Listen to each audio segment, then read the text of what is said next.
Before the New York Subway became the chaotic, graffiti-covered, unpredictable system we all think of today, there was another version of it. A cleaner one, a quieter one. A raw, electric underground world that most people alive today have never seen. This is what the New York Subway looked and felt like before it became the New York Subway. In the early 1960s, 3 million New Yorkers rode these trains every single day. The fare was 15 cents. Platforms were filled with cigarette smoke, newspaper vendors, and the metallic smell of fresh train brakes.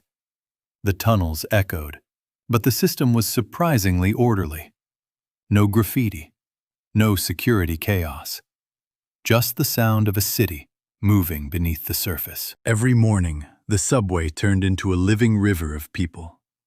Boomers in their 20s rushing to factories, universities, and Manhattan offices. Men in clean-cut suits and polished shoes.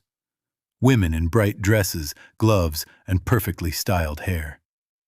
Everyone reading newspapers, chatting, or simply watching the city blur through the windows. There were no phones, no headphones.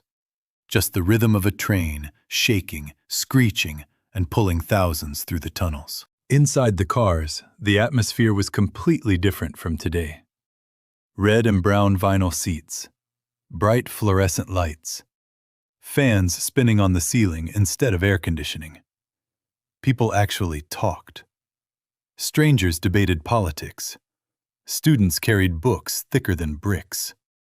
And the entire car moved with a constant vibration that you could feel through the floor and into your bones. It wasn't glamorous, but it was alive. The 1960s subway was full of characters you'll never see today. Jazz musicians with battered horns, old men carrying leather briefcases that had survived 2 world wars. Teenagers dressed sharp, like they were heading to a dance hall after school.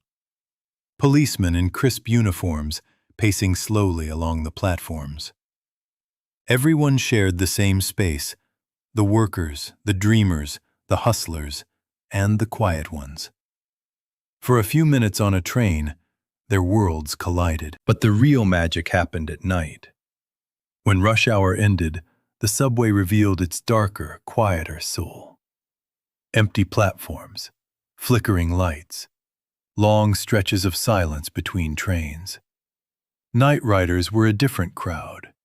Night shift workers, bar-goers heading home, lonely souls lost in thought.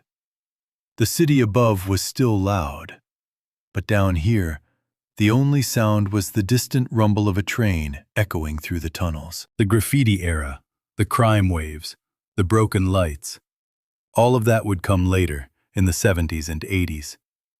But in the 1960s, the subway was something else entirely. It was the heartbeat of a rising city, a symbol of movement, ambition, and youth. A place where generations built their daily routines and their dreams. So the next time you think of the New York subway, remember that it wasn't always the chaotic giant it is today. Once, it was cleaner, calmer, and strangely beautiful. A world frozen in time beneath the streets of a growing city. Would you ride the 1960s subway for one day if you had the chance? Tell me in the comments and subscribe for more journeys into the past.